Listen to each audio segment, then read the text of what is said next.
que hoy estáis asistiendo. Bueno, esta grabación ya me está avisando que este seminario, esta mesa virtual va a ser grabada. Si en algún caso alguna persona no desea salir en la grabación, os pedimos que apaguéis la cámara, ¿vale? Pero va a ser grabada para posteriormente aquellas personas que no se han podido inscribir, porque bueno, la verdad que ha sido un éxito de mesa. Hay 60 personas, 61 personas inscritas y muchas más inscripciones que ya vinieron, pero bueno, un poco fuera de tiempo y tuvimos que cerrar el periodo de inscripción. Entonces, para beneficiar a todas las personas que querían ver esta mesa, pues posteriormente la publicaremos. Yo simplemente quiero agradecer a los miembros y a las personas que están hoy componiendo la mesa, porque la verdad que nos ha salido un cartel de lujo. Muchos son los llamados y pocos los recibidos, y vosotros, las personas que estáis hoy aquí, sois las personas que a las que hemos llamado y a las que nos habéis dicho que sí que queríais estar.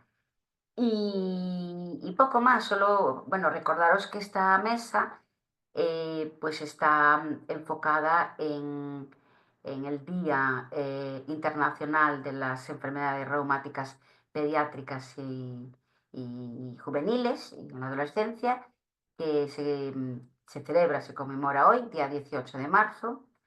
Y desde el IRE quisimos hacer esta mesa para intercambiar experiencias con las pacientes, bueno,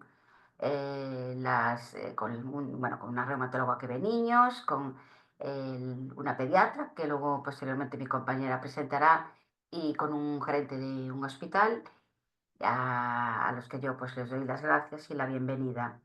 Y poco más, solo recordaros que este año una de las demandas fuertes de nuestra entidad es la elaboración de protocolos escolares que dé cobertura a toda la población infantil y juvenil que están en estos momentos estudiando y que, bueno, pues evidentemente las actividades académicas tienen que ser accesibles para todos los niños y concretamente en enfermedades reumáticas y musculoesqueléticas todavía nos falta ese protocolo que dé una buena asistencia educativa.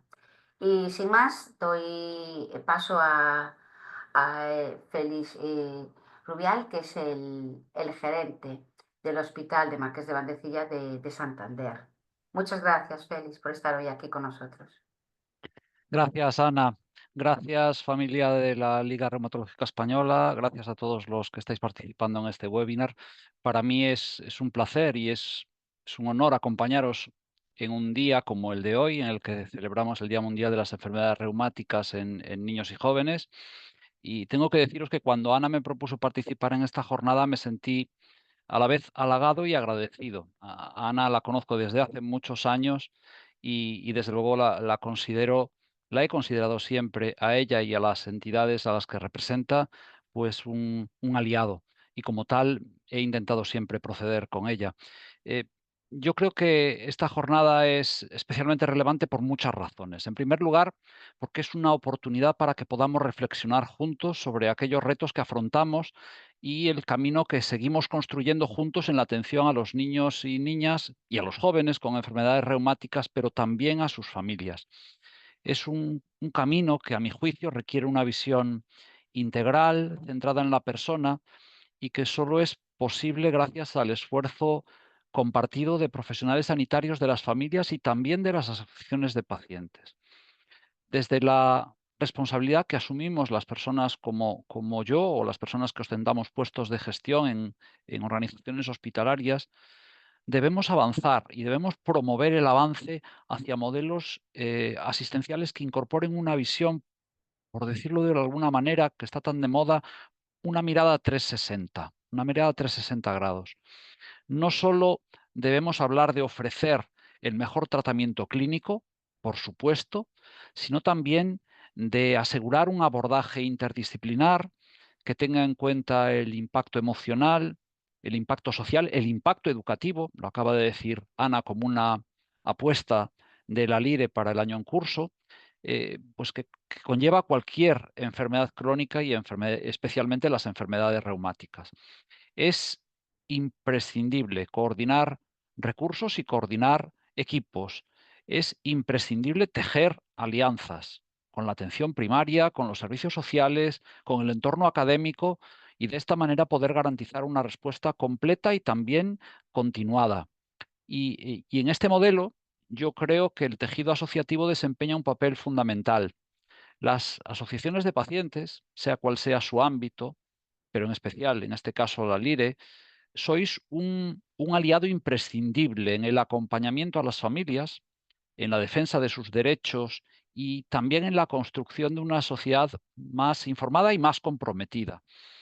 Vuestra labor ayuda a derribar barreras, ayuda a visibilizar unas enfermedades que, aunque a veces pueden pasar desapercibidas, están enormemente presentes en la vida de quienes las padecen, obviamente, pero también entre nuestras preocupaciones. Y hoy tenemos aquí ejemplos de profesionales altísimamente comprometidos con el abordaje integral de estas personas.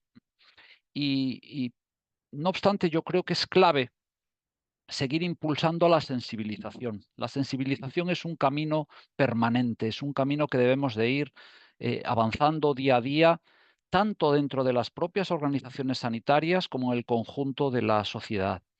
Y solo a través del conocimiento, a través de la empatía, podemos generar entornos que sean accesibles, que sean comprensivos, que permitan a niños y jóvenes desarrollarse plenamente y participar activamente en todos los ámbitos de la vida, que es lo que todos deseamos. Este encuentro es un ejemplo perfecto de la fuerza que tiene la colaboración y el compromiso colectivo. Y no tenéis más que ver el plantel de personas que ha elegido la Liga para configurar este webinar. Hoy compartimos conocimiento, compartimos experiencias, pero sobre todo yo creo que compartimos la convicción de que la atención a la infancia y la adolescencia con enfermedades reumáticas debe ser integral, debe ser humana y debe ser cercana. Y poco más puedo decir, finalizo. Finalizo, lógicamente, agradeciendo a la Liga Reumatológica Española por promover un espacio como este, agradeciendo a todas las personas que formáis parte de esta jornada vuestra implicación y compartir con vosotros una última reflexión. Tenemos claro que hay otro camino, que es el de seguir construyendo juntos un sistema de salud más justo, más accesible y más comprometido con quienes nos necesitan. Y ahí nos vamos a encontrar siempre. Por mi parte, nada más, muchas gracias.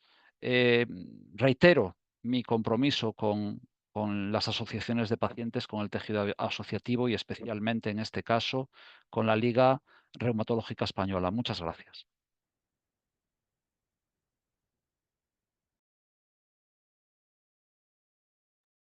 Muy bien, muchísimas gracias. Siempre tienes unas palabras súper amables, pero sinceras, Félix, porque efectivamente te conozco desde hace muchísimos años y lo que dices lo dices con el corazón o te lo callas, lo cual yo sé que, bueno, cuando nos hablas desde la sinceridad y desde la transparencia. Muchísimas gracias.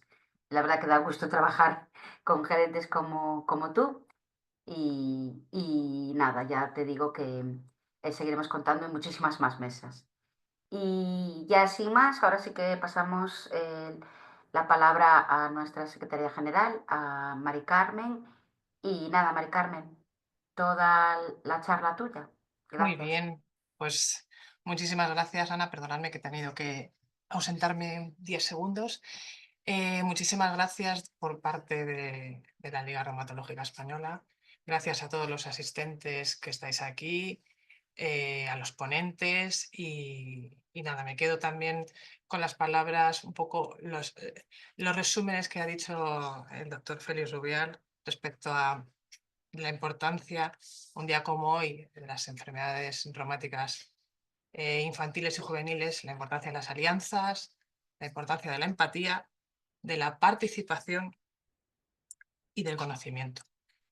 Y en base a eso, pues si os parece, vamos a comenzar esta mesa de debate, esta mesa redonda, y para ello tenemos con nosotros a la doctora Marisol Camacho, que es la presidenta de la Sociedad Española de Reumatología Pediátrica, a la doctora Natalia Palmou, reumatóloga del Hospital Marqués de Valdecilla, y como profesionales y por otro lado como pacientes y verdaderos protagonistas del día de hoy, a dos pacientes de la Asociación Lupus Málaga Tumunes, que son Andrea Moya y María Muñoz. Entonces, si os parece, solo algunos apuntes a los asistentes. Muchos de vosotros habéis enviado preguntas previas que serán tenidas en cuenta al final de la charla que vamos a tener con Marisol, con Natalia, con María y con Andrea.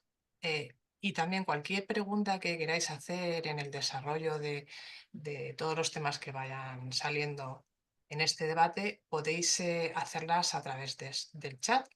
Y al final del mismo, pues yo iré dando paso para resolverlas pues, a la persona que mejor capacitada esté para ello, ¿vale? Entonces podéis utilizar el chat con libertad para dejar vuestras preguntas y cualquier duda también lo vamos viendo. Y sin más, pues si os parece, empezamos con este debate, que espero que sea instructivo para todos, seguro que lo va a ser. Y yo voy a lanzar mi primera pregunta, en este caso a la doctora Marisol Camacho, presidenta de la SERPE, y es la siguiente. ¿Puedes comentarnos qué opinas de la importancia vital que tiene la detección precoz de las enfermedades reumáticas en niños y adolescentes? Bueno, pues buenas tardes, Mari Carmen. Muchas gracias por tu presentación. Primero, si me permitís, quisiera agradeceros, ¿no? Agradeceros de corazón el que me hayáis invitado esta tarde a estar hoy aquí y felicitaros por esta mesa, porque, bueno, para mí, qué mejor manera, ¿no? De celebrar el Día de las Enfermedades Reumáticas en Niños que estar aquí con vosotros y con los pacientes y la verdad es que, bueno, me lo tomo como una gran oportunidad para esta tarde. Y así que os lo quería agradecer.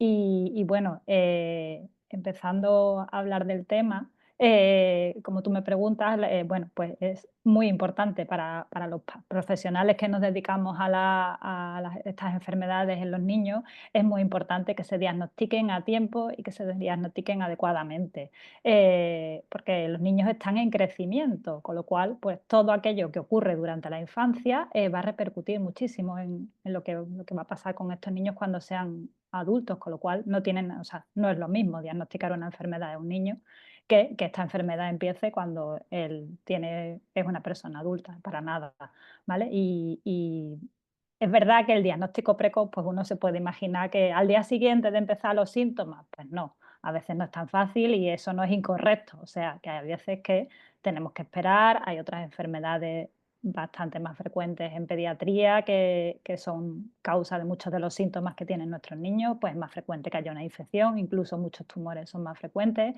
Entonces, pues precoz, que no tengamos en nuestra cabeza que es a las 48 horas de empezar con los síntomas, ¿no? A veces hay que hacer un despistaje de otras cosas más frecuentes, pero sí que tenemos hoy en día herramientas de tratamiento para que estos pacientes, si son diagnosticados a tiempo y tratados adecuadamente, vayan a tener una vida pues lo más igual a los otros niños de su edad, que es nuestro principal objetivo, que estos niños con el tratamiento que tenemos, si son diagnosticados y tratados adecuadamente, hagan una vida igual al resto de los niños. Pues, ¿tenéis más o menos una estadística, Marisol, aproximadamente de un plazo que se suele tardar en diagnosticar este tipo de enfermedades? Pues es que varía muchísimo. Primero, según de qué enfermedad estemos hablando, ¿no? No es lo mismo una artritis idiopática juvenil que empiece con una cojera, que a lo mejor tardan más tiempo, que otras formas sistémicas que empiezan con fiebre. Bueno, pues el niño si empieza con fiebre, lo normal es que termine ingresando, acelerando pruebas y es verdad que varía muchísimo. Varía también muchísimo en función de dónde viva. Es verdad que Ujú. depende mucho de dónde viva, cuánto tardan las derivaciones y un poco, pues eso sí que se repite, ¿no? En la mayoría de nuestros niños, que van saltando como de uno a otro especialista hasta que llegan a manos de alguien que tiene formación en este tipo de enfermedades y que les diagnostica. Y entonces, pues el abanico es muy amplio, ¿eh? O sea que que ojalá tuviéramos una estimación, y ya digo, que depende de la enfermedad y depende de muchísimos factores. Algunos los podemos controlar y debemos controlarlos, y otros es verdad que son mucho más difíciles de controlar. Así es. Yo quería hacerle ahora también una pregunta a la doctora Natalia Palmou, porque es cierto que si algo caracteriza a estas enfermedades reumáticas casi en la totalidad de los casos es el dolor. El dolor en mayor o menor grado, por brotes, pero sí que es cierto que el dolor influye muchísimo y afecta muchísimo. Entonces, quería preguntarle a la doctora Palmou sobre esto precisamente, cómo los profesionales sanitarios manejáis el dolor en la infancia, cómo se trata y sobre todo cómo puede afectar en la vida de estos niños. Bueno, como había dicho Marisol, es muy importante el diagnóstico precoz y bueno, y también ahora actualmente los tratamientos que tenemos también ayudan a calmar ese dolor. Pero cuando estos niños están en ese calvario para ver cuándo se le diagnostica la enfermedad, porque como bien dijo Marisol, hay que descartar un montón de entidades antes de diagnosticar una enfermedad reumática.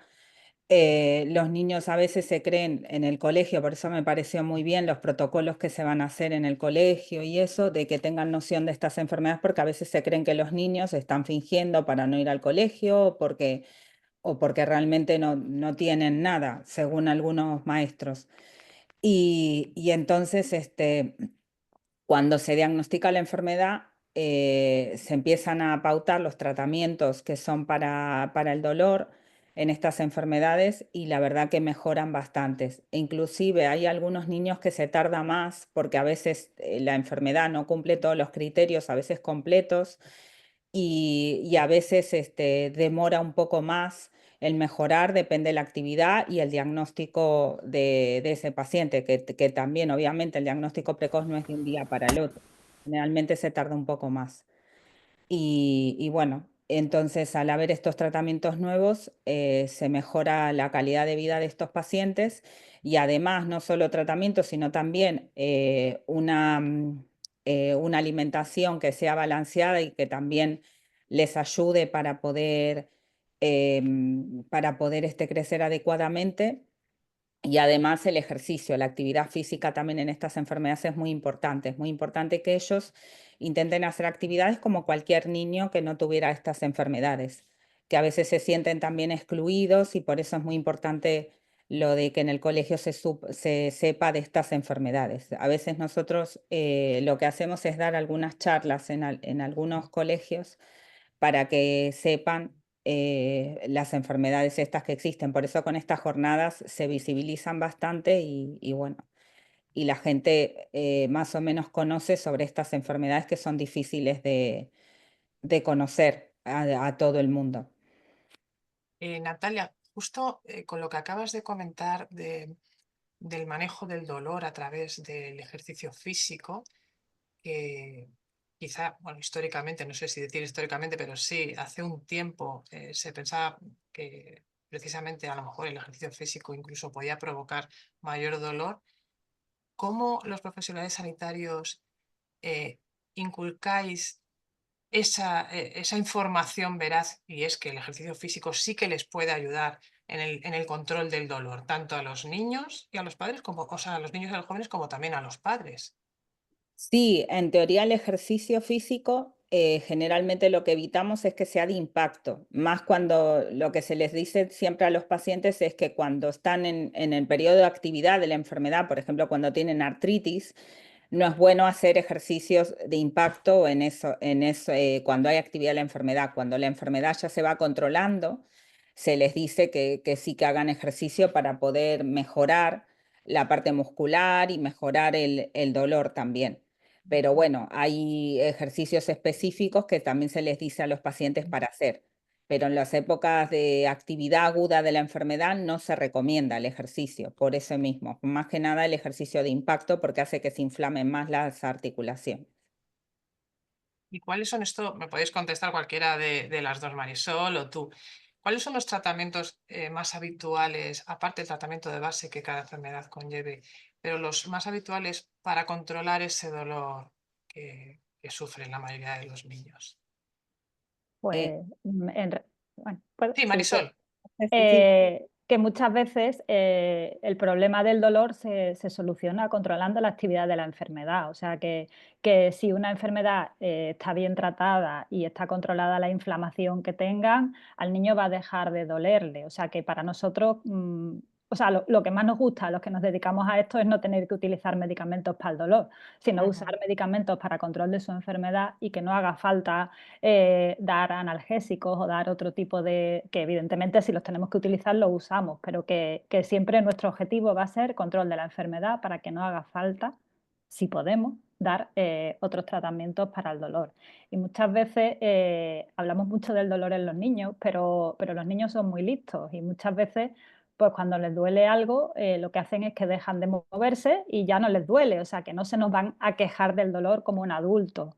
Y yo digo muchas veces que más que dolerle la articulación o dolerle, les duele el alma. O sea, a un niño le duele más el no poder ir al cumpleaños de su amigo o no poder, o perderse una excursión en el colegio, les puede doler más que una articulación a un adulto. Entonces, bueno, pues son cosas que hay que tener en cuenta, no tanto el dolor físico como lo que dejan de hacer muchas veces simplemente porque tienen que ir a una visita médica. O sea, no hace falta que tengan un gran dolor en una articulación. El que no tengan que ir a la revisión que les toque o a ponerse el tratamiento, pues ya les impide llevar una vida igual que sus compañeros. Así es. Justo un poco entroncando con lo que comentas, Marisol, pero que quizá lo vamos a ver después de hablar con María y con Andrea, el dolor está muy relacionado con la salud mental, precisamente en ese sentido, ¿no? Porque al final sí que afecta a tu calidad de vida, a que dejas de hacer determinadas actividades. Entonces, si os parece, eso lo podemos ver un poco más tarde, porque ahora sí que me gustaría, muchísimas gracias a las dos, me gustaría introducir a Andrea Moya y a María Muñoz, que son dos pacientes con lupus de la Asociación de Lupus Málaga y Autoinmunes. Y antes de ello, bueno, pues os voy a dejar para todos los asistentes unos breves datos, aunque yo creo que ya la mayoría los conocemos, pero bueno, está bien dejarlos precisamente hoy, ¿no? En el Día Mundial de las Enfermedades Reumáticas en Niños. Y es que se calcula que aproximadamente entre 8.000 y 10.000 niños padecen una enfermedad reumática en España. Entonces es un número importante a tener en cuenta, no es un número escaso, son muchos, es aproximadamente el 1% de la población infantil menor de 16 años que padece una enfermedad reumática. Algún dato más es que, por ejemplo, la artritis idiopática juvenil, entiendo que muchos de los asistentes estarán relacionados con ellos, es la enfermedad reumática más frecuente en los niños, es aproximadamente el 50% de los casos de enfermedades reumáticas pediátricas, y dentro de ellos el lupus eritomatoso sistémico, LES pediátrico, es la enfermedad autoinmune más frecuente en niños, el 15% de los LES totales, y por eso tenemos hoy aquí a dos personas que nos van a bajar a la tierra en lo que es realmente una enfermedad reumática infantil y juvenil. Entonces voy a dar paso a Andrea y a María. Bienvenidas a ambas. Hola, buenas a todos. Hola, ¿qué tal? ¿Cómo estáis? Muy bien, disfrutando mucho de lo que llevamos de debate. Y en primer lugar, quiero dar las gracias por la labor que estáis haciendo, dando visibilidad y voz a algo tan invisible, pero que a la vez, con los datos que has dicho, muestra que hay una gran cantidad de niños, niñas y jóvenes que padecemos a día de hoy una enfermedad crónica, reumática, y en nuestro caso, en el de María y mío, autoinmune también. Así que bueno, Pues en mi venga, caso, Andrea, ¿cómo has vivido la enfermedad? ¿Qué te ha conllevado? Bueno, cuéntanos un poco tu experiencia. bueno, mi nombre es Andrea, tengo 22 años, bueno, ya mismo cumplo 22 años, tengo lupus eritematoso sistémico y soy de Málaga. Mi diagnóstico fue a los 14 años y fue bastante rápido el proceso. Y a la vez tuve mucha suerte. Y digo suerte porque yo no tenía ningún síntoma, que son los típicos, ¿no? Fiebre, cansancio, dolores y demás. Lo que es mi lupus se manifestó con las alas de mariposa, un símbolo o sea, un signo muy concreto en la enfermedad. Entonces, gracias a eso, pudieron ir un poquito más al grano. Mi proceso a nivel mental fue un poco montaña rusa. Yo acepté la enfermedad de primeras, como no tenía ningún síntoma, como he dicho antes, a nivel físico, yo seguía mi vida totalmente normal. Me pilló en una etapa bastante complicada, que es la adolescencia. Pero gracias a que no tuve síntomas físicos, tuve un proceso, una adolescencia bastante normativa. Sí que es verdad pues, que algunos planes como la playa, ir a la playa, ir a la piscina, etcétera, o actividades que son más deportivas y demás, no las podía hacer, pero bueno, siempre intentaba buscar alguna alternativa. Hasta que en 2020 tuve un parón. De repente, pues yo tenía la enfermedad totalmente controlada hasta que de repente me diagnostican nefritis lúpica de grado 3 y 5 mezclado. ¿Qué pasa? Que volvemos a lo mismo, en las enfermedades nefríticas básicamente no se manifiesta tampoco de manera asintomática, suelen ser asintomáticas. Entonces yo seguía con mi vida otra vez de manera normal. Me tomaba muchísimas pastillas, que era algo pues que me costaba un poco asimilar. Pero bueno, intentaba siempre mantener la calma y pensar que era todo un poco, que iba a pasar, que iba a volver otra vez a la normalidad. Volví a la normalidad, pero no de una manera sana. ¿Por qué? Porque por alguna razón dejé de tomarme mi tratamiento. Yo pensaba que yo estaba bien, que todo ya estaba bajo control, el riñón filtraba ya bien y todo iba bien. Entonces, en mi cabeza estaba muy cansada de tomarme pastillas y decía, bueno, ¿para qué me las voy a tomar? ¿No? Al final, pues, no sé, no le daba la importancia que tenía.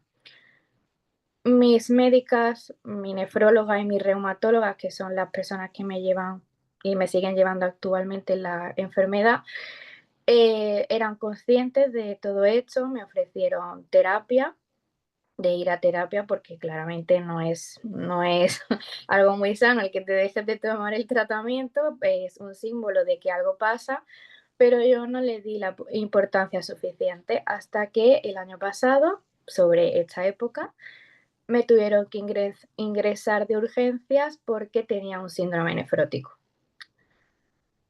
Entonces ahí es cuando le vi las orejas al lobo, que es una expresión que entre nosotras solemos utilizar, y fue como volver a que te digan que tienes otra vez lupus. Es una vuelta a empezar. Ahí yo ya llevaba un proceso terapéutico y gracias a mi terapeuta, mi psicóloga de ese entonces, me di cuenta de que yo no llevaba la enfermedad bien y que el motivo por el cual el que yo dejara de tomarme ese tratamiento era porque en realidad yo no tenía asimilada la enfermedad, yo no aceptaba mi enfermedad, incluso deseaba que me pasara algo para demostrarle a la gente y demostrarme a mí misma que de verdad tengo una enfermedad y que algo me pasa. Porque esa es otra de las consecuencias de este tipo de enfermedades, que son muy invisibles. La gente no se da cuenta y muchas veces hasta te cuestionan cuando te expresas, cuando dices que algo te duele o que no te encuentras bien. Entonces, quieres que te pase, al menos en mi caso, algo físico, algo que se pueda ver para que te digan, ostras, es verdad, lo estás pasando mal, ¿no? Y entonces, pues al final, el proceso de llevar la enfermedad es básicamente como quien lleva un duelo, ¿no? Al final, el proceso psicológico es el mismo porque tienes que asimilar que tu vida de antes ya no va a volver, por mucho que duela, y el proceso para aceptar una enfermedad crónica, pues es como las fases del duelo. Entonces, pues gracias al proceso de psicológico que tuve en terapia y gracias, entre comillas, a lo que me pasó el año pasado, a día de hoy puedo decir que aunque físicamente no me encuentro bien y ahora sí que tengo síntomas propios del lupus a nivel físico y demás, mentalmente estoy muy bien, porque por fin he podido aceptarme a mí misma y aceptar lo que me pasa, que creo que es lo más importante al fin y al cabo para llevar una calidad de vida lo más sana posible. Muchísimas gracias, Andrea. Yo creo que ha sido un testimonio maravilloso, maravilloso, súper claro y creo que muchísimos de los asistentes que están ahora mismo conectados se van a sentir identificados, si no es a lo mejor por ellos, sí porque son padres de niños que lo sufren. Y sí que Muchas es gracias. cierto, que yo creo que has dado en el clavo con dos aspectos. La invisibilidad de este tipo de enfermedades, que es total y provoca pues precisamente eso, que por un lado que no se acepte la enfermedad por parte de los niños y que tampoco la sociedad o el ámbito educativo la entiendan. Y por otra parte, la importancia de la salud mental, en este caso, que debería ir como una receta más, ¿no? Con Sí, el diagnóstico incluso, porque aunque al principio a lo mejor tú no lo aceptaras, estaba ahí y al final te ha ayudado y, bueno, y es de agradecer todo este tipo de recursos y de apoyo, pero claro, hay que tenerlos. sí, para Muchísimas mí creo gracias. que es fundamental. Sí, la verdad es que sí. Vamos a pasar, si te parece, Andrea, Sí, claro. a hablar con María. María también tiene lupus, como tú. Y bienvenida, María. Y Gracias. quería preguntar a María en esta ocasión, quizá algo más, que nos cuente también un poco su vivencia con la enfermedad y algo más relacionado con el ámbito educativo y el aprendizaje, si le ha afectado mucho el tener la enfermedad, bueno, todo lo que Pues conlleva. Dime, María. mi diagnóstico está muy relacionado con todo lo que me ha influido en el ámbito escolar, porque en mi caso yo también tengo lupus como Andrea, pero mi lupus es totalmente al contrario que el de Andrea. Yo desde los 9 años me dio una trombosis y cuando ya pasó todo el proceso de que me diagnosticaron la trombosis y eso, me tocó volver al colegio. Y en aquella época, pues me encontré que no había nadie que me orientara de cómo volver, porque yo había estado 2 trimestres sin ir al colegio y era como reengancharme cuando mis compañeros ya estaban terminando. Entonces, también quería hablar de eso, de la importancia de tener un psicólogo o alguna figura dentro de los colegios que nos oriente tanto cuando estamos en el hospital o cuando estamos en casa y no podemos ir al colegio para seguir con lo que es la educación, porque si no llega un momento que te encuentras perdido, porque ya no sabes por dónde van tus compañeros, tienes que estar tú pendiente de que tus compañeros te pasen apuntes, te pasen los deberes, en vez de estar pendiente de tu enfermedad, estás más pendiente de, ay, que, como decía antes la doctora, estás pendiente de que, ay, no me han invitado al cumpleaños porque me encuentro mal y no puedo ir, ay, no he ido a esta excursión. Entonces, pues yo empecé por ahí con los 9, pero todavía no me diagnosticaron lupus. Yo luego me reengancé como pude, que eso lo recuerdo que me costó muchísimo. Y de hecho me sacrifiqué un verano entero solo por ponerme al día de cómo iban mis compañeros para el siguiente curso. Y luego pasamos a la época de instituto, porque yo hasta ahí más o menos bien. Siempre había tenido mis dolores y eso, pero yo era una niña que nunca faltaba al colegio, que siempre estaba ahí. Pero en el instituto, ya con 14 años, en el segundo de la ESO, ahí ya sí se puso más complicado el lupus y me dio una pericarditis, tenía muchísimo dolor articular, tenía algo que se llama neblina lúpica, que es que te cuesta concentrarte. Y entonces llegó un punto que para mí el instituto era mi enemigo, porque me tenía que levantar a las 7 de la mañana, que me encontraba fatal, tenía que ir, estar allí 6 horas sentada sin poder moverme luego volver a mi casa a hacer todo lo que me habían mandado y al día siguiente otra vez lo mismo. Entonces para mí llegó un punto que le cogí miedo al instituto y a los profesores porque también ahora ya viéndolo desde una manera más adulta, me pongo en el lugar de los profesores, de los compañeros, y si tú no sabes lo que es una enfermedad, pues no sabes cómo tratarla, ni cómo tratar a la persona que la tiene. Entonces, en aquel momento me sentía excluida, pero no por mis compañeros ni por nada, sino excluida de la vida en general, porque era como algo que, no sé, que me sobrepasaba. Entonces llegó un punto que me empecé a poner peor, peor, en el instituto no me daban ninguna solución, no, no nos pusimos de acuerdo con la directora de aquel entonces, y eso, porque también es lo que decía Andrea, al ser invisible, es como muy complicado de que las personas se den cuenta que existe de verdad, aunque tú lleves informes médicos, que lo hablaba con mi madre, y es que el instituto tiene más informes que yo, pero no se toma en serio. Aparte, no, como es un niño, no, como es que está en la adolescencia, es como que ya directamente no quiere estudiar cuando yo realmente quiero estudiar, quiero seguir con mi vida, pero en aquel momento se me complicó y al final me tuve que quitar del instituto porque no aguantaba la presión de no poder asistir a clase, de encontrarme mal, de agobiarme porque no podía ir, la enfermedad cada vez peor. Entonces llegó un punto que mi médica me dio, no sé qué está pasando, pero tú tienes un foco de estrés inmenso que te está afectando a tu enfermedad y esto hay que pararlo. Entonces, hablando con mis padres, decidí que me tenía que salir porque es que me estaba costando la salud.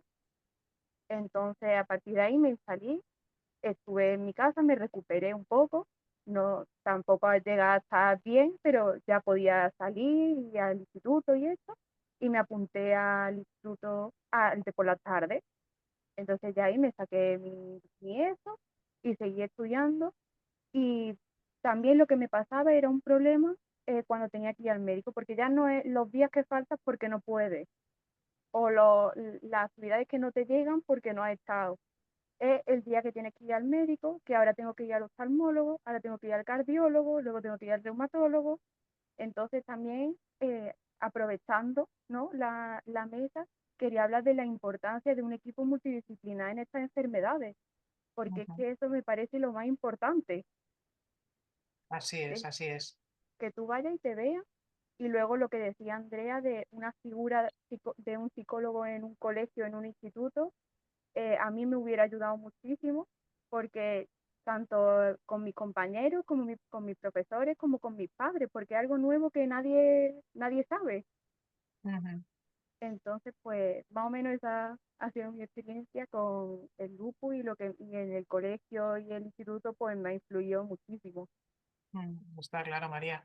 Pues de verdad que muchísimas gracias, muchísimo ánimo. Eres súper valiente, em, igual que Andrea, y volvemos un poco a ver la necesidad que hay de salud mental en este tipo de enfermedades, de niños, de jóvenes, porque es que es fundamental. Por un lado, salud mental, y por el otro lado, el tema de los protocolos, del conocimiento en el ámbito educativo, que los docentes tengan una formación para que no piensen que un niño se puede inventar que está enfermo, y que de verdad los informes médicos son válidos. Y te agradecemos muchísimo el testimonio. Ahora voy a seguir haciéndoos más preguntas, pero quería hacer un pequeño inciso. Eh, Después de lo que ha comentado María tan interesante, de los datos que tuvo que dejar el instituto porque le afectaba tanto a la salud que no podía seguir, os dejo a todos los asistentes un dato bastante impactante, y es hay un 10% de niños y jóvenes en España de abandono escolar tras la educación secundaria. Es que es mucho. Me refiero a niños con enfermedades reumáticas, ¿vale? Es un porcentaje altísimo. Y aquí vemos un ejemplo, en el de María y cualquier otro, 10%. Otro dato más que os voy a indicar es que aproximadamente 44% de las familias manifiestan que los centros educativos, por ejemplo, en el que está María, no conocen ningún tipo de implicación de las enfermedades reumáticas en el contexto escolar. O sea, es que es la mitad de de las familias con niños con enfermedades reumáticas. Es una barbaridad. El 2% de los alumnos necesitan medidas de apoyo de estos alumnos, que también es bastante y no las tienen. Días que faltáis, pues aparte de los ingresos, de las consultas médicas, hay un promedio aproximado de 26 días cada curso, que es muchísimo. Muchas veces te impide seguir el curso académico normal si además no tienes un apoyo para hacerlo de otro modo, ¿no? Entonces, bueno, son datos a poner sobre la mesa, a tener muy en cuenta, y por eso también desde el IRE estamos trabajando en el tema de los protocolos escolares, que ojalá más pronto que tarde se puedan implantar para que estos casos de Andrea y de María cada vez vayan a menos y de verdad el sistema educativo tenga unas herramientas con protocolos o con guías para poder dar apoyo a este tipo de niños y que no tengan que sufrir un retraso en su aprendizaje, ¿no? Muchísimas gracias, María, muchísimas gracias, Andrea. Y ahora, si os parece, también os quería decir al resto de asistentes que podéis ir dejando vuestras preguntas en el chat porque las vamos a responder en un ratito. Pero ahora os voy a hacer una serie de preguntas a cualquiera de las 4 que veáis que os apetece contestar, Marisol, Natalia, María o Andrea, con respecto a algunos temas como, por ejemplo, ¿cómo creéis que se podría mejorar el estado emocional de los niños y los jóvenes que tienen este tipo de enfermedades? ¿Qué creéis que se necesita para mejorar ese estado emocional? Cualquiera, Marisol, Natalia, María, Andrea, decirme. Pues yo, si me permitís, Marisol, sí. lo primero que quería es felicitar tanto a Andrea como a María por lo valientes que han sido y lo bien que se han explicado, y yo creo que lo mucho que han ayudado a todo el mundo, a entender lo que vivieron, porque es verdad que se han explicado perfectamente y esto nos va a servir mucho. Pues mira, hablaban de lo de que las enfermedades son invisibles, y yo creo que son invisibles, ¿vale? Porque la gente no las conoce. O sea, que lo primero que hay es que explicarle, ¿no? Tanto a los profesores como a las personas o a las mismas familias, ¿no? En qué consiste esta enfermedad, porque es verdad que de la mayoría de estas enfermedades no se sabe nada. Entonces es muy difícil, ¿no? Que te puedan ayudar o que se puedan poner en tu lugar para en el día a día del cole si no lo entienden. Es verdad que sé que desde muchas asociaciones están también haciendo una labor muy importante e incluso han ido a los coles, ¿no?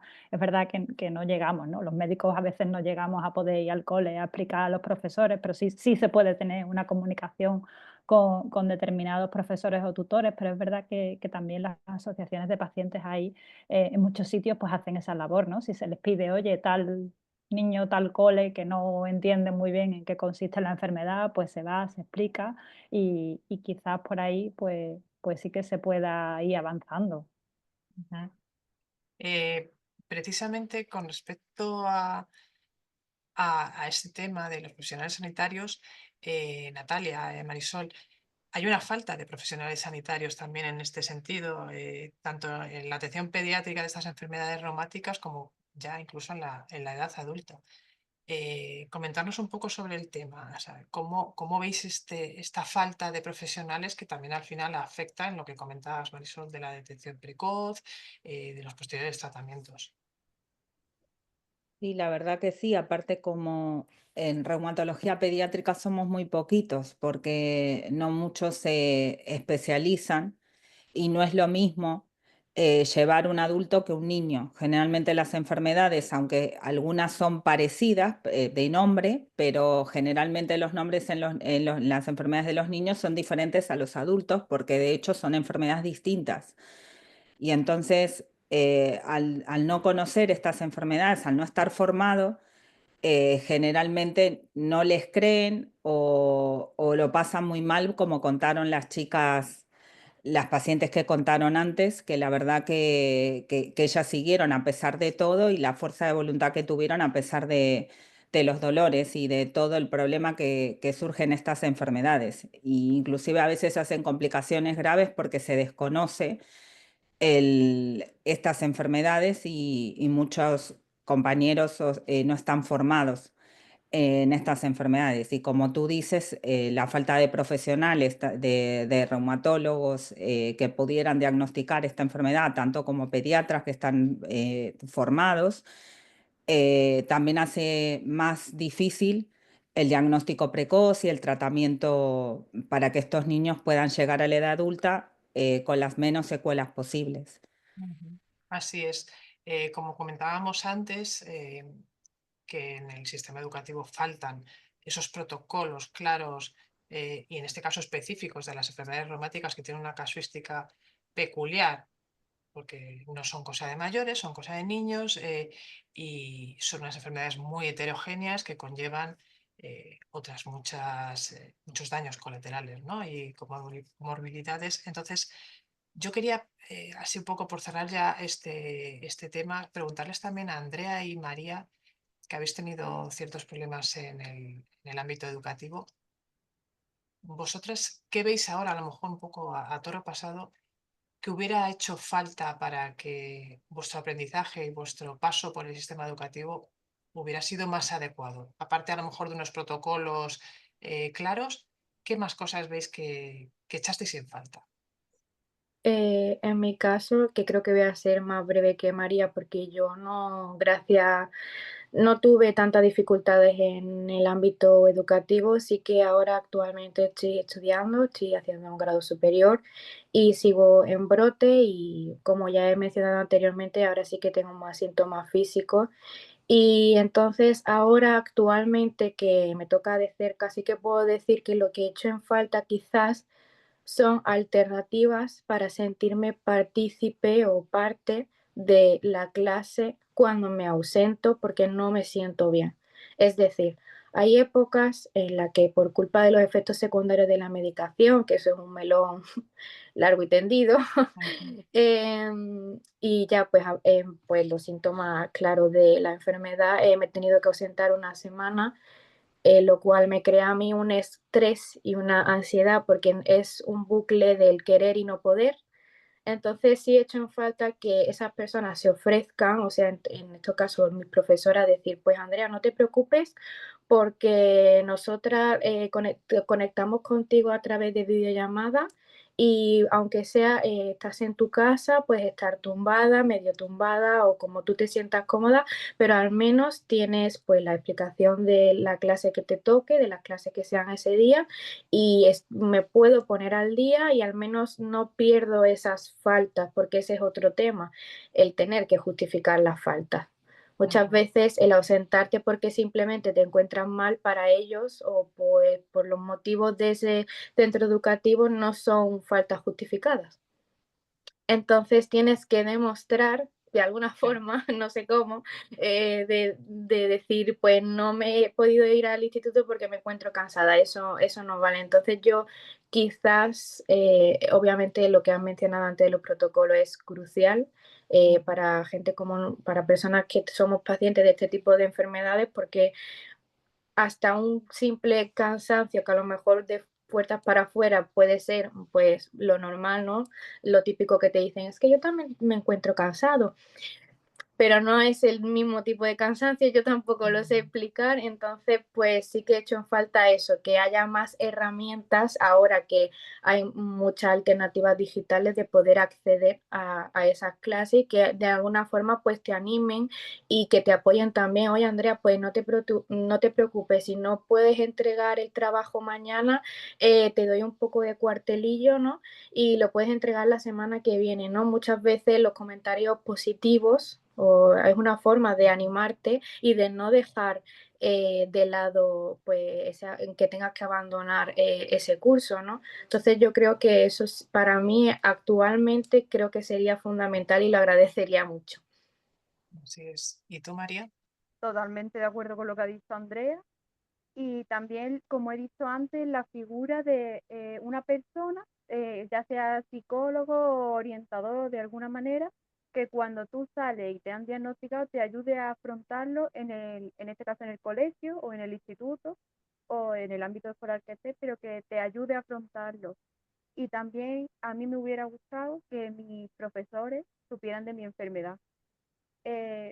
¿Cómo? Pues no sé cómo, pero no digo que todos los profesores sepan de todas las enfermedades porque es imposible, pero que si, por ejemplo, en mi clase estoy yo con lupus y hay otra persona que tenga pues cualquier otra enfermedad, que más o menos que se sepa, que le suene a los profesores que es cómo poder ayudar, lo que decía Andrea. Ahora que estamos en la era tecnológica, que se puede hacer todo por videollamada, a mí no me cabía en la cabeza en el instituto que yo faltara y no me pudieran mandar los mismos profesores los deberes por correo. Y yo le decía, por favor, mandármelo. Y yo creo que sobre todo es lo que ha dicho Andrea, hay tantas herramientas para que se pueda hacer desde el hospital, desde tu casa, desde en la sala de espera esperando una consulta, que me parece muy loco que no se esté usando desde ya.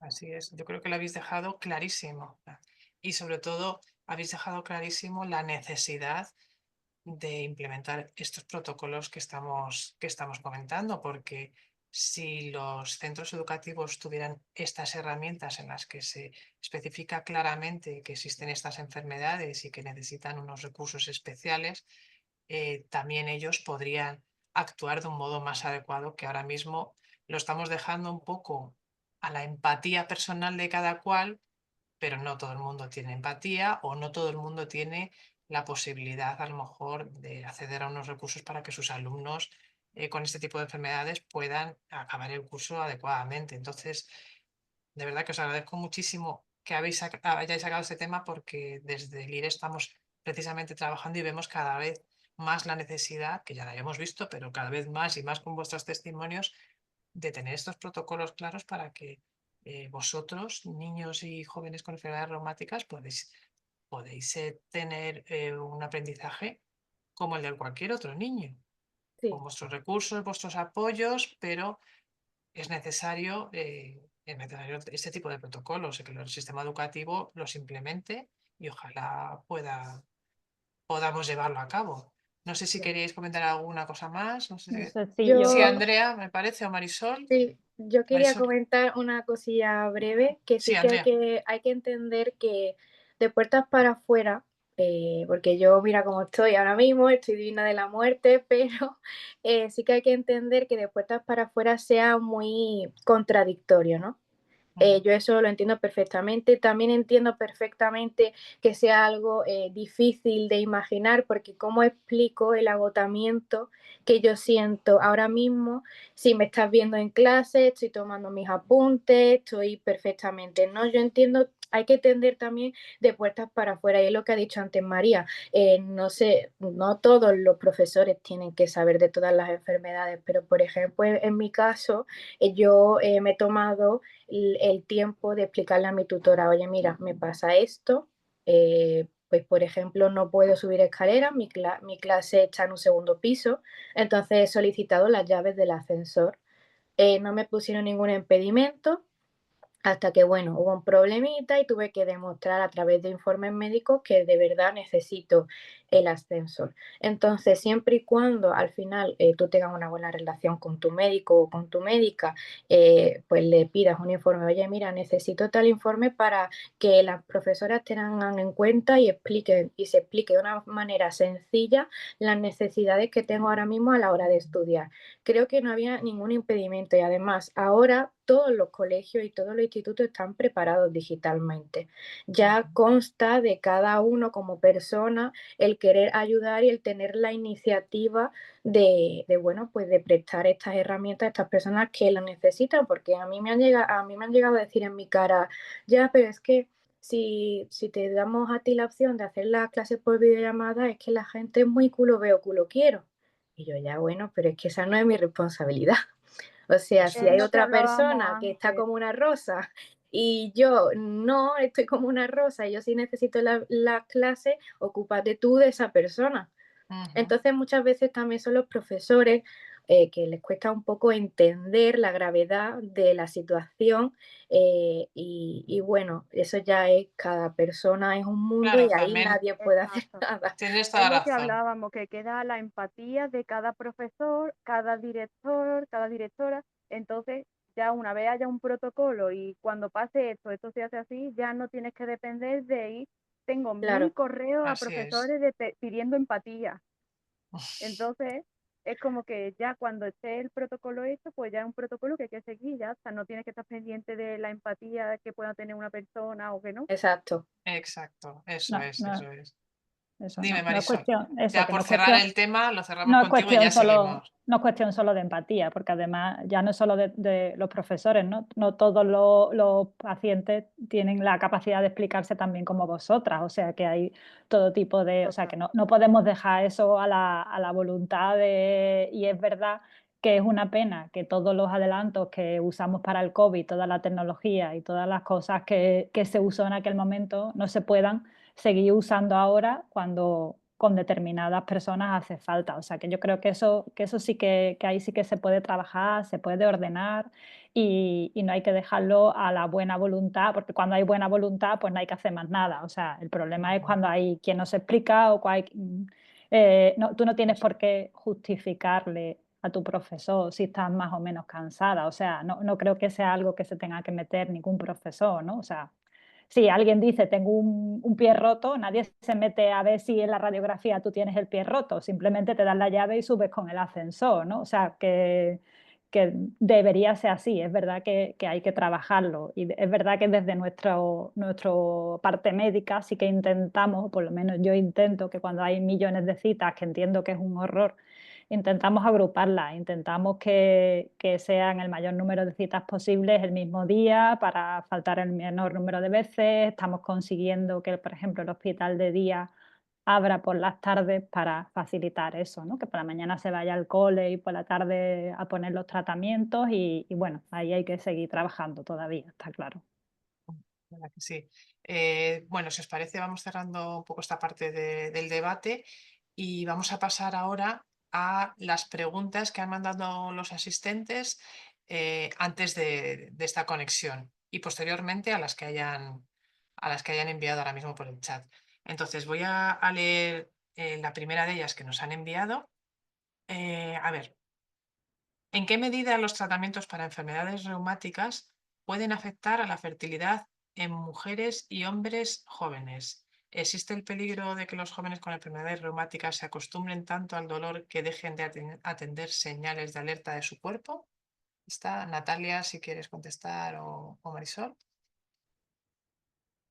Bueno, entre las dos, bueno, yo creo los tratamientos ahora no son como antes, generalmente son más dirigidos y bueno, y los problemas de esterilidad y eso que asustaban un poco antes porque no se tenían estudios, generalmente con algunos tratamientos tranquilamente se pueden seguir usando y además como cuando van yendo bien estos niños se les va alargando la terapia hasta que a veces se pueden suspender, eh, aunque con el riesgo de rebrotarse, a veces descansan en ese periodo.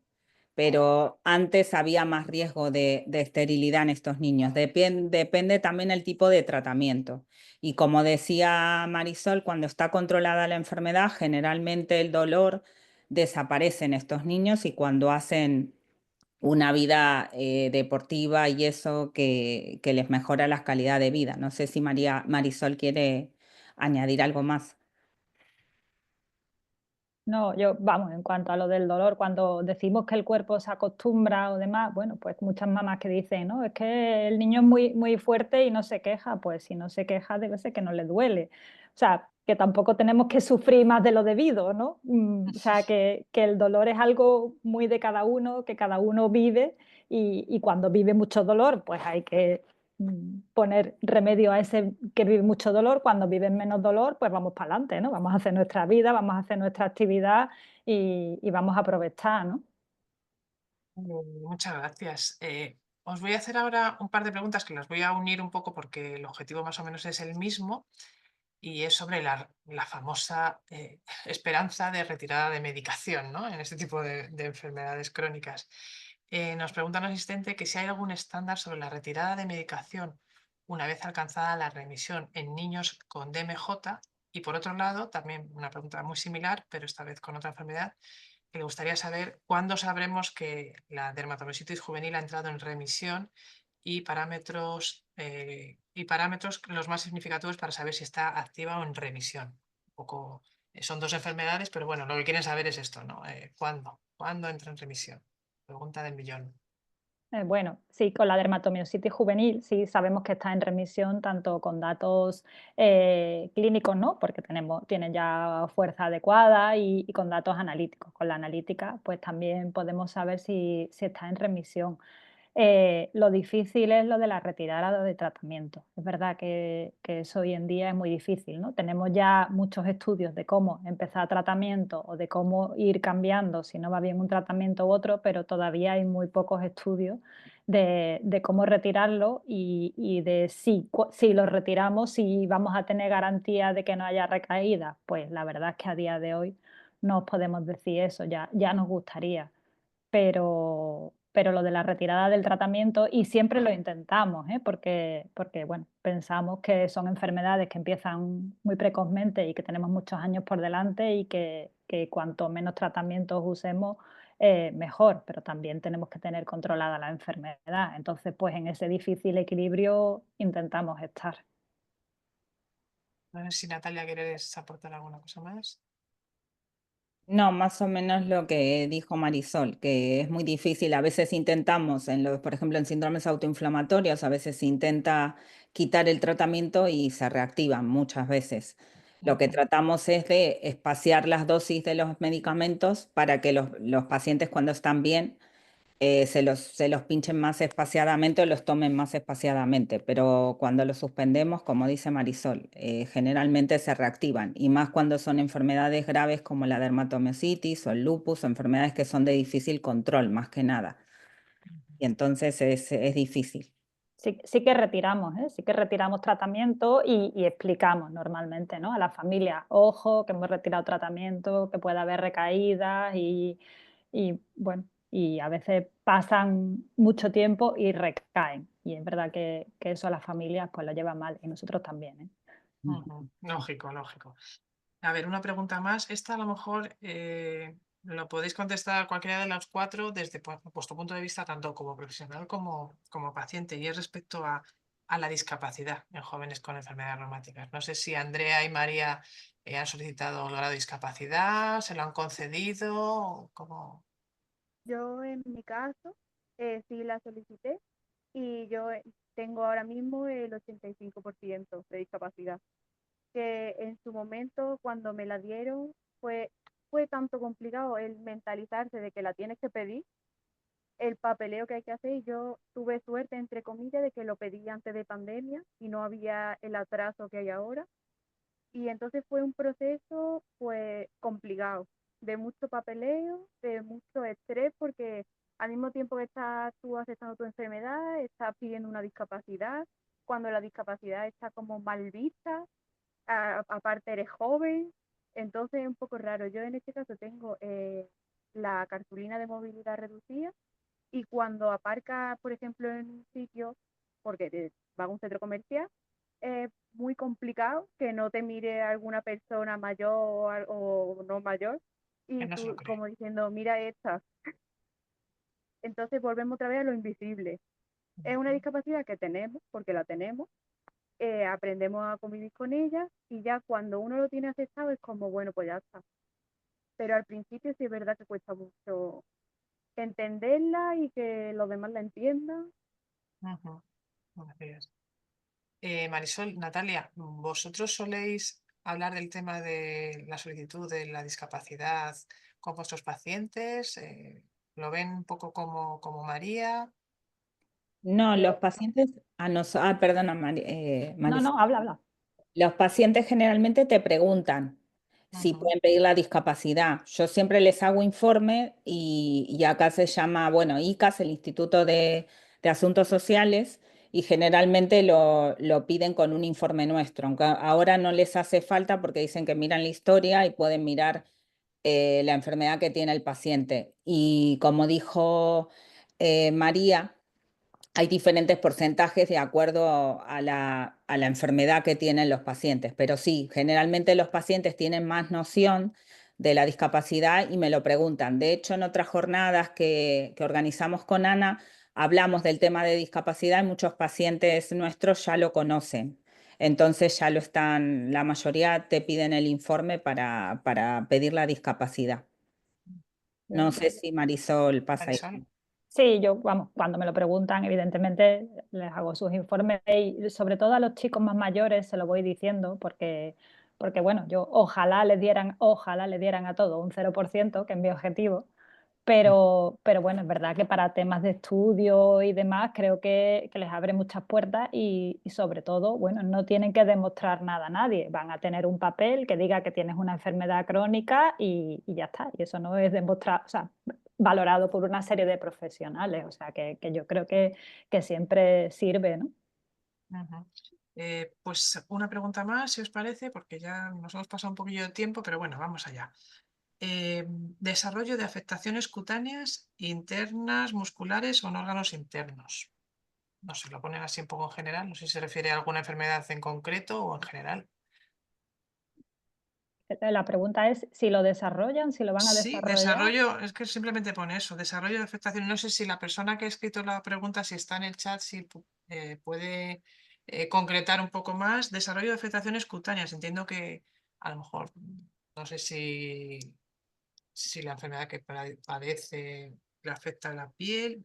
La Por verdad es que ejemplo, el no. lupus sí engloba todo eso. Eso Claro, es. eso iba a decir, Claro. digo, a lo mejor quiere que hablemos de cómo afecta a lo mejor la alopecia, las erupciones que nos salen, por ejemplo, las de mariposa o demás, que es Así algo muy es. común en la enfermedad. Y que necesitáis protección solar, o sea.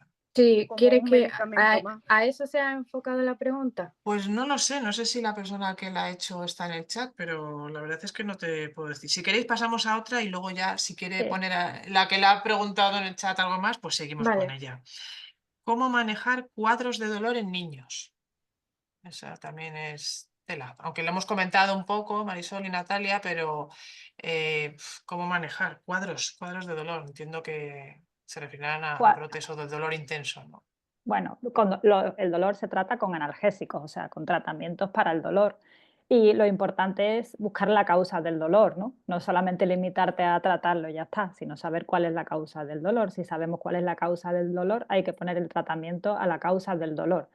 Sí que es verdad que yo muchas veces el dolor causa mucha angustia y más a los papás, ¿no? Que ven al niño que se queja y sí bueno, que lo que sí les explico yo siempre es que porque el dolor sea más intenso no necesariamente quiere decir que la enfermedad sea más grave, que es lo único que es verdad que a veces se pasa el dolor y se pasa el dolor y la causa que está por debajo no es ninguna complicación grave de ninguna enfermedad. Otras veces sí, y otras veces duele menos y como decía, no me acuerdo si María o Andrea, ¿no? Que ellos estaban bien sin datos físicos, pero después tenían una nefritis grado 3-5, pero no había dolor, o sea que la gravedad no siempre va pareja al dolor. Y también A si ver, puede decir, o sí. sea, desde mi punto de vista, a mí desde pequeña, desde que me diagnosticaron, me ayudó un montón a controlar, ¿no? A asumir mi dolor, el informarme muchísimo sobre mi enfermedad. Asistí a charlas yo desde pequeña, no que mi madre fuera y se enterara y me dijera a mí, sino yo preocuparme de decir cómo es mi enfermedad, cómo funciona, y ya cuando te da un dolor no tienes esa preocupación de ay, ¿qué puede ser? Ay, ¿qué puede ser? Pues ya dices, vale, me está doliendo una articulación.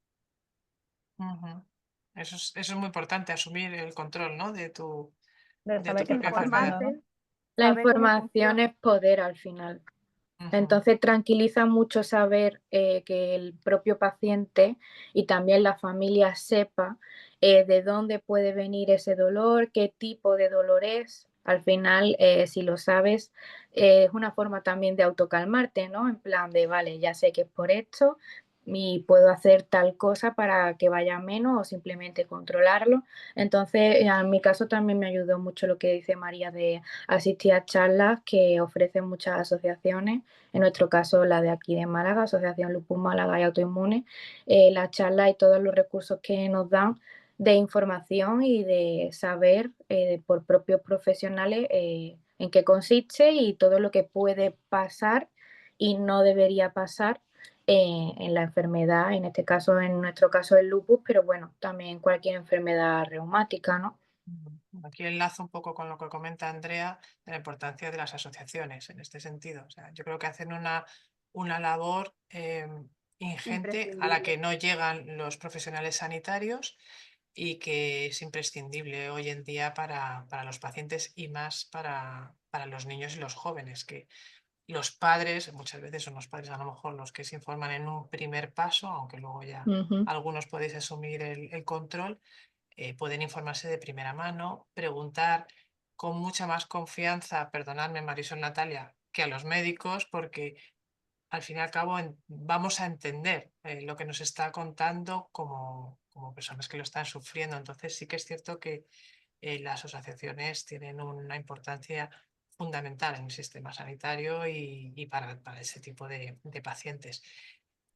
No quiero extenderme mucho más porque nos hemos pasado un poquillo de tiempo, pero sí que quiero, he mirado a ver si había, bueno, os agradezco a todos, a las 4 estas contestaciones, he mirado en el chat a ver si había alguna pregunta más y quiero dejar un comentario que ha dejado una persona, Eva, dando las gracias porque le están ayudando mucho, que su hijo lleva 4 meses sin poder ir al cole, entiendo, porque no tiene fuerza para levantarse, aunque, bueno, aunque el instituto se está portando muy bien. Le da miedo que él tenga miedo de volver. Tiene la enfermedad de Behçet y es el 4.º año conviviendo con la enfermedad y faltando mucho, por lo que habíamos comentado y lo que María también ha comentado de que al final tuvo que dejarlo. Esperemos que en este caso no sea así. Y bueno, algunos padres también, Ana también comenta, Ana presenta el decreto de atención a la diversidad educativa, que está registrada en muchas de las acciones. Katy comenta que el término cansado nunca parece que pueda ser el adecuado, sino que es más bien el agotamiento, ¿no?, que se siente. Eso María y Andrea lo saben muy bien. Y también se comenta por aquí que en el colegio donde empieza el hijo de la persona que escribe, se han puesto en contacto para intentar ponerlo fácil. Bueno, pues un poco todo el tema de los sistemas educativos, como hay que mejorar esos protocolos, ¿no? Y no sé, yo por mi parte, porque ya nos hemos pasado un poquillo de tiempo, agradezco muchísimo, de verdad, de corazón, a las 4 ponentes. Creo que habéis sido maravillosas, súper claras, cercanas, y espero que a los asistentes les haya servido de mucho todos vuestros testimonios, tanto personales como profesionales. Y doy paso a Ana Vázquez para que proceda un poco al cierre de este webinar. Bueno, Ana. muchas gracias, Mari Carmen. Bueno, yo deciros que estaría horas escuchándoos, de verdad. O sea, creo que yo este seminario, este espacio, lo convertiría en un serial con muchos capítulos y estaría horas viéndoos y escuchándoos. Simplemente deciros, si puede ser en un minuto, y si veis que me alargo más, cortarme el micro y echarme del Zoom.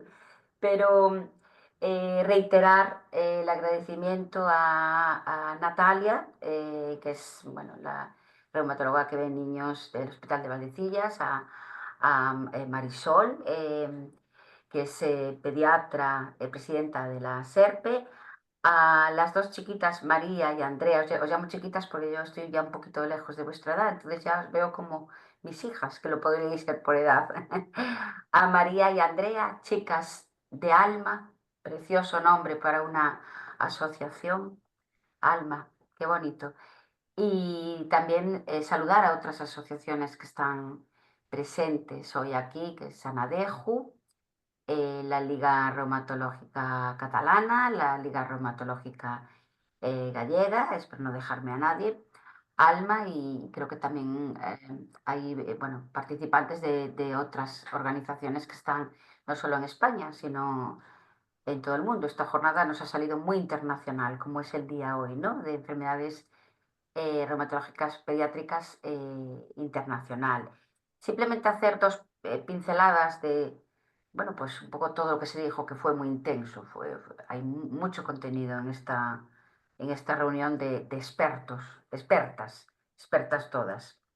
Pero me quedo con la importancia de la coordinación de las asociaciones de familias, de usuarios con las sociedades médicas. Muy importante esta alianza. Muy importante también establecer protocolos educativos que, como bien comentasteis todas, pero me quedo con muy pocas cosas, que ya soy muy mayor. Pero una frase que ha dicho Marisol, y es no dejemos las cosas para, o bueno, pues las ideas, ¿no? Para la voluntad de las personas, sino que demos leyes. Yo tengo una amiga abogada que dice que donde acaba la voluntad empieza la ley. Hagamos leyes, ¿no? Que regulen, hojas de ruta, que definan cómo tiene que ser la atención en el alumnado con enfermedad reumática. Es una pena que a día de hoy todavía haya familias que nos digan que no se entiende porque los niños pues tienen tanto asentismo, y que llegado a un número de horas, sobre todo en la ESO y en el bachiller, bueno, no cumplidas al final de curso, pues se penaliza con la repetición incluso. Hay que poner medios, hay eh, que llegar a tener, como se dice en el decreto de atención a la diversidad, posibilidades de que los niños y las niñas sigan el currículum escolar en las plataformas digitales, tener una asistencia personalizada con profesores, tutores que estén conectados y que incluso lleguen a casa, que lo dice el decreto, no me lo invento yo. Hay que recetar asociacionismo, que vosotras ya lo hacéis, pero hay que intensificar esta receta, ¿no? Contacte usted con una asociación de familias y de usuarios. Y efectivamente no me quiero quedar sin poner el foco en la solicitud del grado de discapacidad, porque afortunadamente las terapias biológicas, la atención especializada y la atención de calidad que tenemos ahora no es la de hace una década, por ejemplo. Pero sí que es verdad que la realidad es que bueno, un niño o una niña con una enfermedad reumática sigue teniendo unas limitaciones y sigue teniendo una merma en toda su vida, ya no solo la escolar, sino en acceso al ocio, en acceso a la comunidad, muy diferente de la persona que no tiene esas limitaciones, y por tanto existe un reconocimiento de grado de discapacidad. Y ahora ya termino con una campaña publicitaria diciéndoos que el IRE está recogiendo para, bueno, trasladar la COFENCE y COFENCE al Ministerio, todas aquellas situaciones en las que no se reconoce el grado mínimo de 33%, para insistir más en la visión eh, multidisciplinar y global de los baremos de discapacidad, que para eso son nuevos. Fueron nuevos porque los anteriores no nos valían. Así que en los nuevos hay que, bueno, saber aplicarlos en primer lugar, y luego darle ese enfoque de aspectos psicológicos, emocionales y sociales, que, bueno, pues vinieron evidentemente a mejorar los baremos que había. Entonces, fijémonos en que es necesario que se valoren estos aspectos. Y nada más, muchísimas gracias. Espero veros en otro seminario, en otra mesa virtual o presencial, que tampoco lo descartamos, del IRE. Y no sé si está por ahí Félix, que sigue conectado. Nada, Félix, nos queda pues tener más relaciones con las administraciones, con las gestiones de los hospitales, y llegar a conseguir una atención a los pacientes reumáticos, pediátricos y juveniles, para darle la mayor calidad de vida posible y la mejor atención. Muchísimas gracias. Gracias a todos.